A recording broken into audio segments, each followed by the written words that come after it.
De novo. 1, 2, 3 e gravando! Lá vamos nós.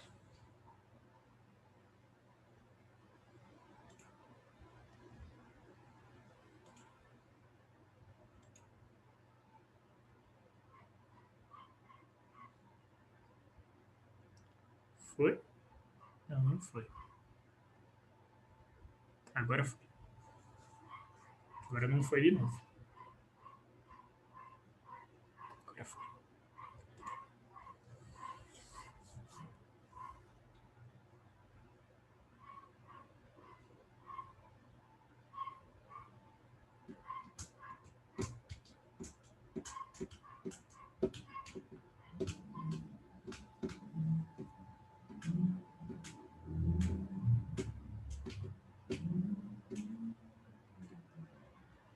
Ainda tá carregando aqui, tá, gente?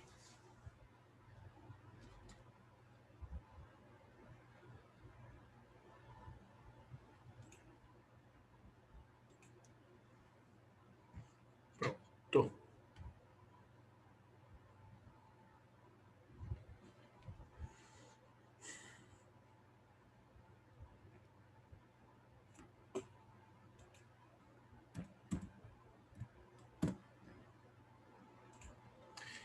Eu dizia, queridões, hora que a gente caiu, que em 1956, na chamada Guerra dos 6 Dias, Israel fez uma ação militar que ela chamou de preventiva, onde ela criou um chamado cordão de segurança, que ela acabou por anexar as áreas que então pertenciam à Palestina, como a Cisjordânia e Gaza, e mais, ela anexou a Península do Sinai e o Canal de Suez, que estavam sob controle do Egito, as colinas de Golã, que pertenciam à Síria, que é onde nasce o Rio Jordão, e ocupou militarmente o sul do Líbano, sob o argumento ali de caçar os terroristas do Hezbollah.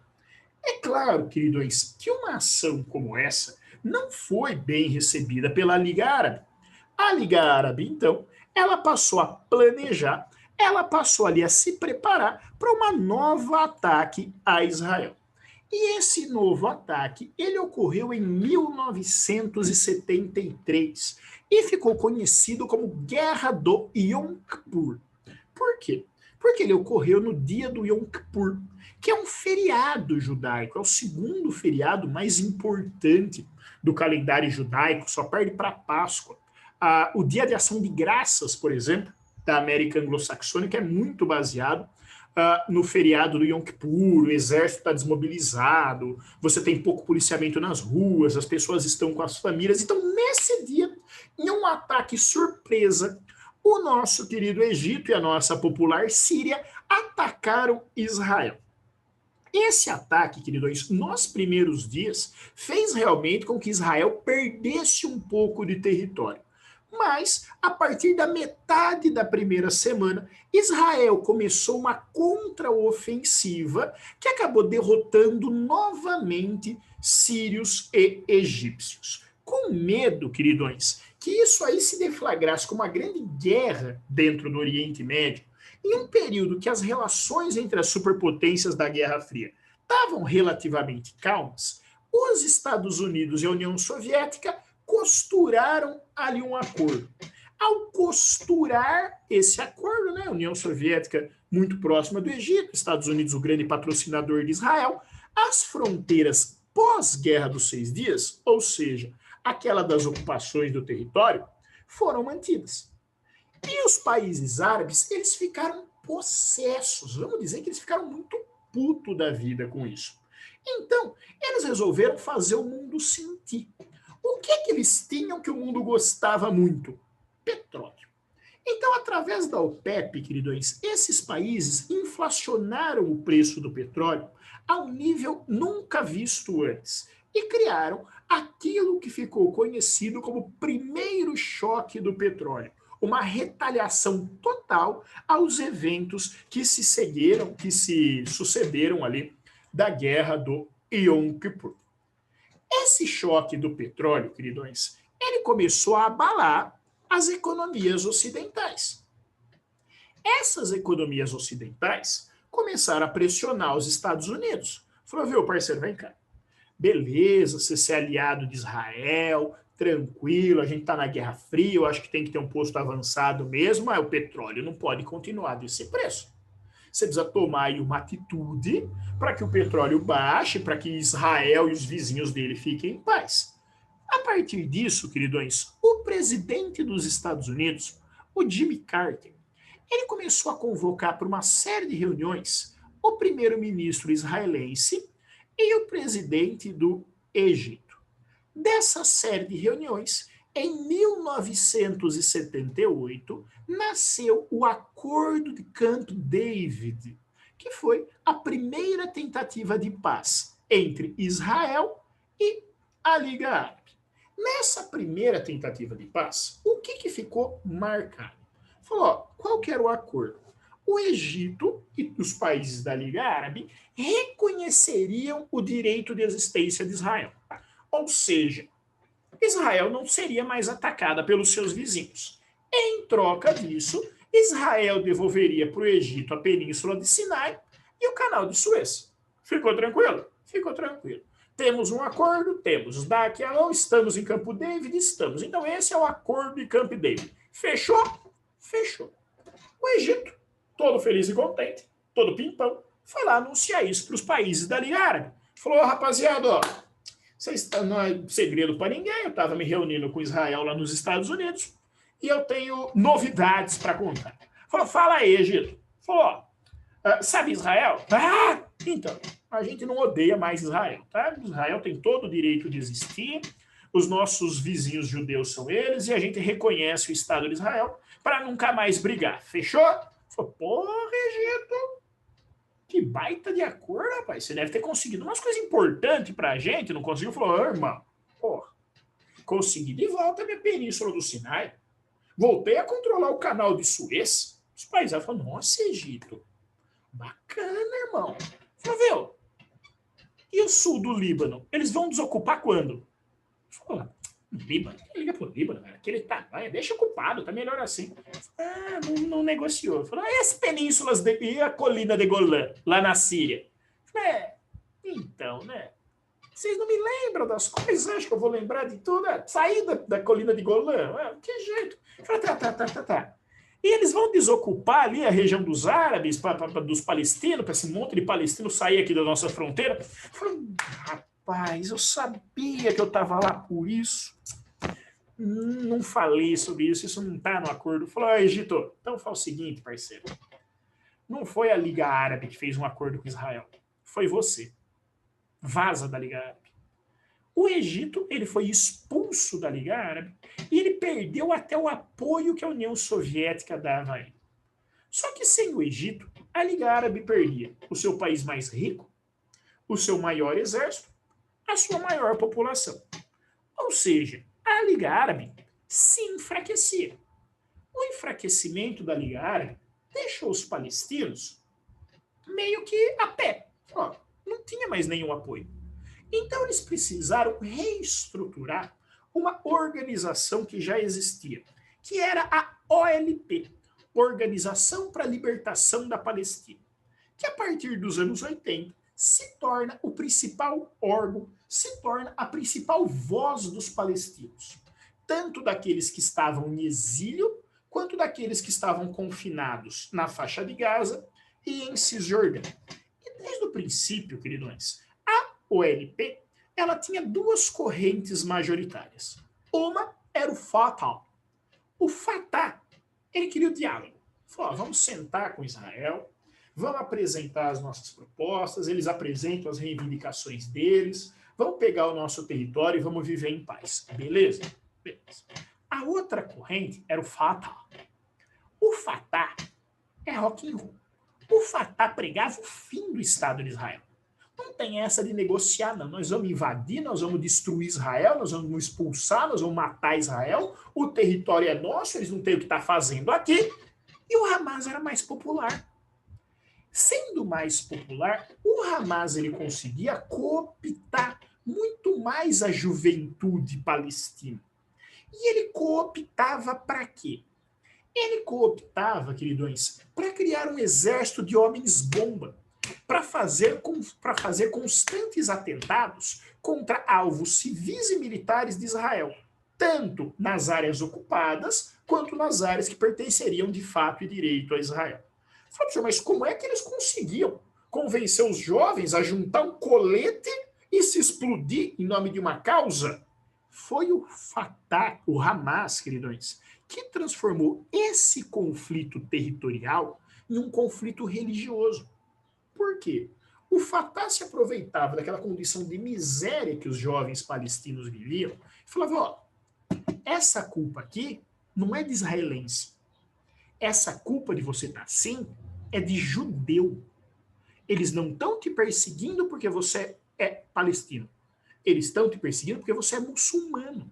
Então essa guerra é muito maior. Se você morrer por essa guerra, o profeta vai te receber. Você vai ter os seus amigos de volta, você não vai mais passar fome, você não vai mais passar sede. Você vai ter 72 virgens à sua disposição no céu. Então pegue esse colete, vai ali naquele ponto de ônibus e ajude a nossa causa. Ao transformar em uma causa religiosa, queridos, os atentados suicidas, eles começam a se suceder. E é claro que Israel não ia deixar barato essa sequência de atentados suicidas. Sempre que havia um ataque desse tipo, o exército israelense invadia. E ele nunca usava da mesma força. Um ataque terrorista, ele matava, sei lá, 7 pessoas. Uma incursão do exército israelense nos territórios ocupados matava 100. Então chegou um momento que ver os tanques do exército de Israel já causava uma repulsa e um ódio tão grande nos palestinos que eles começavam a receber com pau e pedra.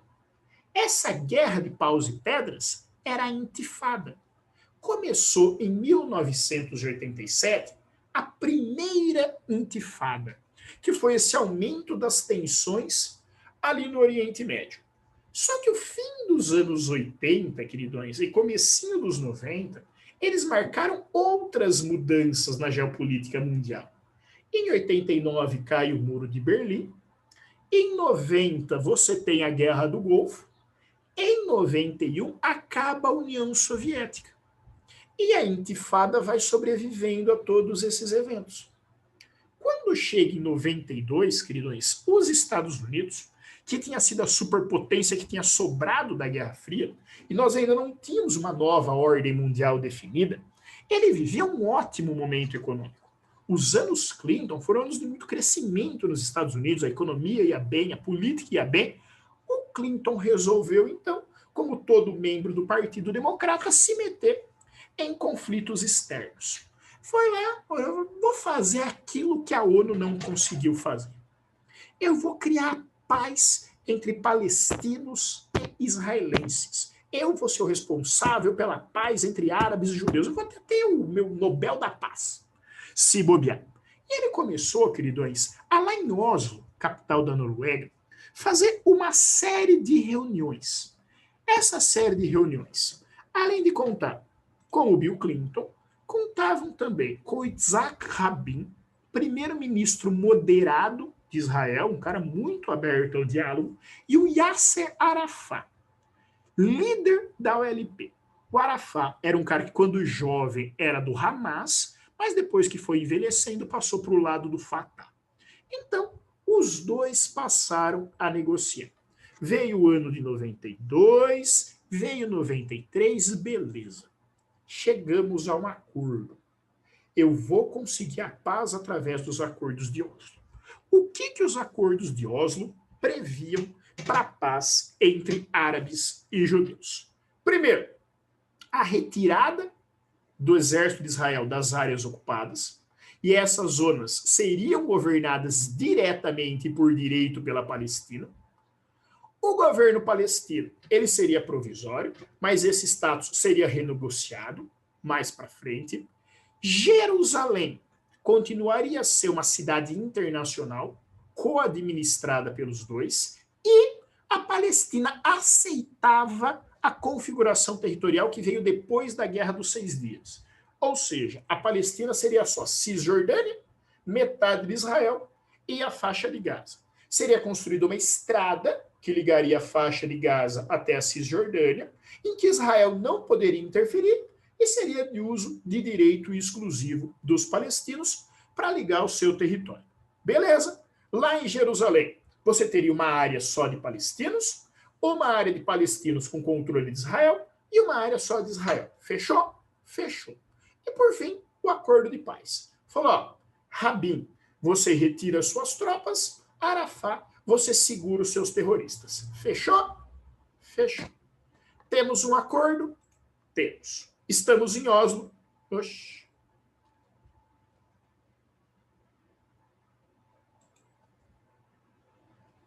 O que aconteceu aqui? Peraí, gente. Temos um acordo? Temos. Estamos em Oslo? Estamos. Então pronto. Esses são os acordos de Oslo. Pouquinho tempo depois, o Bill Clinton levou os dois lá para Camp David de novo e refez aquela foto, mostrando que ele seria capaz de fazer o que o Jim Carter não conseguiu fazer. Tudo pronto. O acordo ele seria assinado em 3 de janeiro de 1996. Em 18 de dezembro de 95, vai fazer aniversário daqui a 14 dias, o nosso popular Yitzhak Rabin, ele fez o seu último discurso público antes dessa assinatura. Depois ele ia entrar naqueles coisas de fim de ano, tudo, beleza, tranquilo, tranquilo. Tá, judeu não comemora o Natal, mas eles respeitam o feriado. Beleza? Beleza. Segue a vida.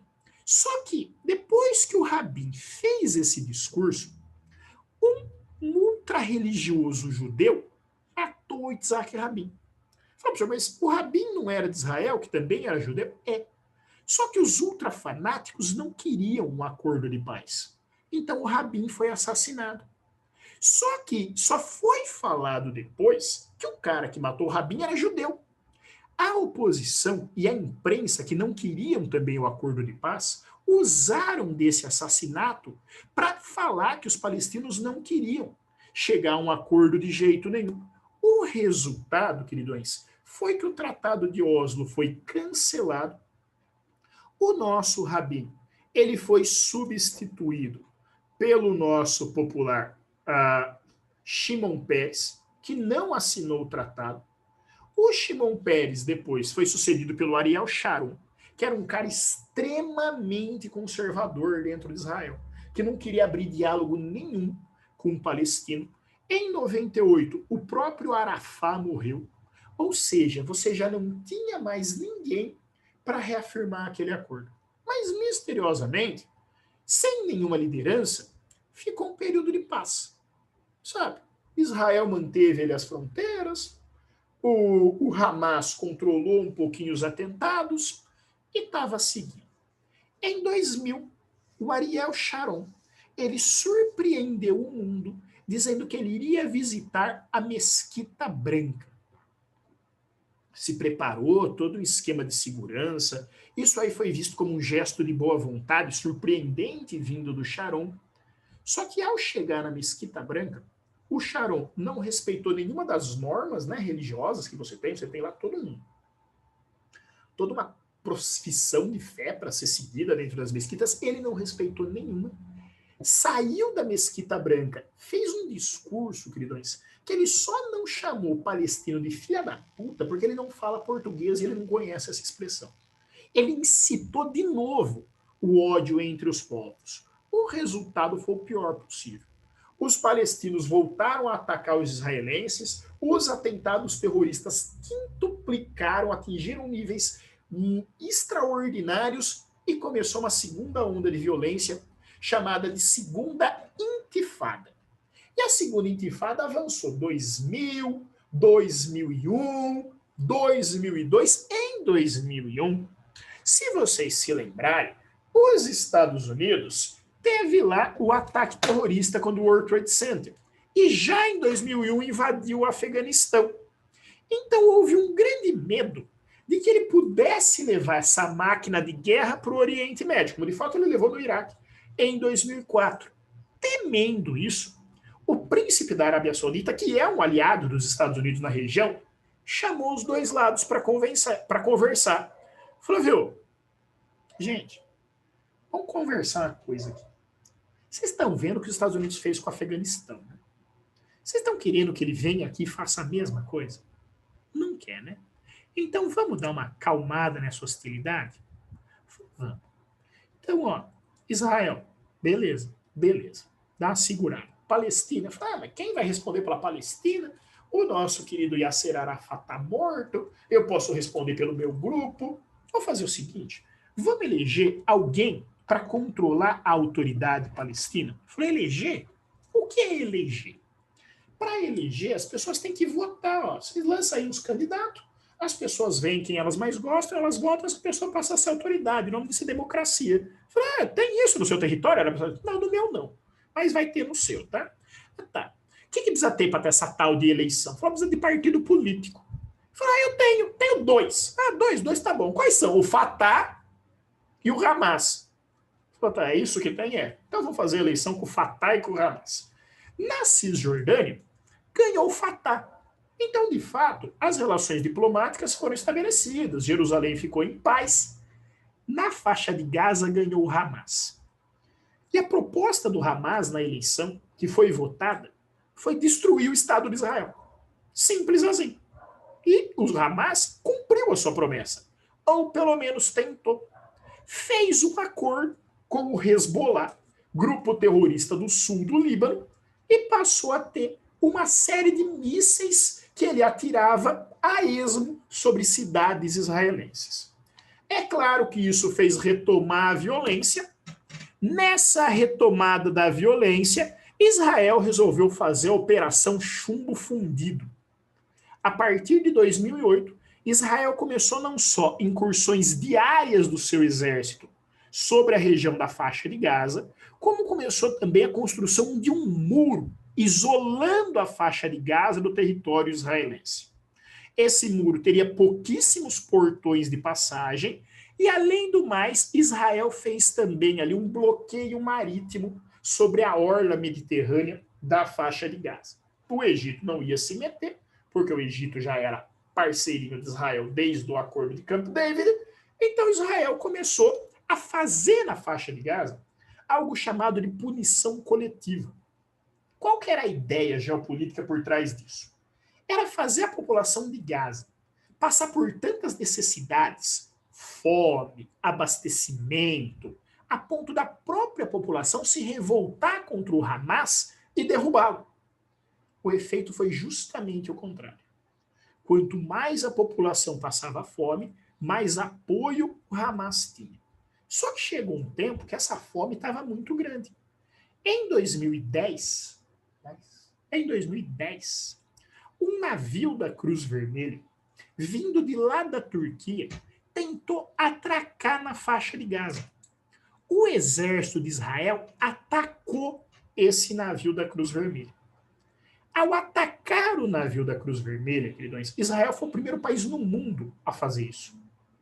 Nem sequer Hitler atacou a Cruz Vermelha. Hitler é respeitável, dava uma trégua de 3 dias para o pessoal tratar os feridos e tirar os corpos do campo de batalha. Israel afundou um navio da Cruz Vermelha. Todo aquele apoio que Israel tinha, perdeu, inclusive dos Estados Unidos, governado pelo Barack Obama. Israel ficou sozinho. Ainda teimou mais um pouquinho. Em 2014, fez o maior bombardeio de um país sobre outro desde a Segunda Guerra Mundial, quando atacou a faixa de Gaza, e ali ficou. Em 2015, queridões, ficou muito próximo o reconhecimento da Palestina como país.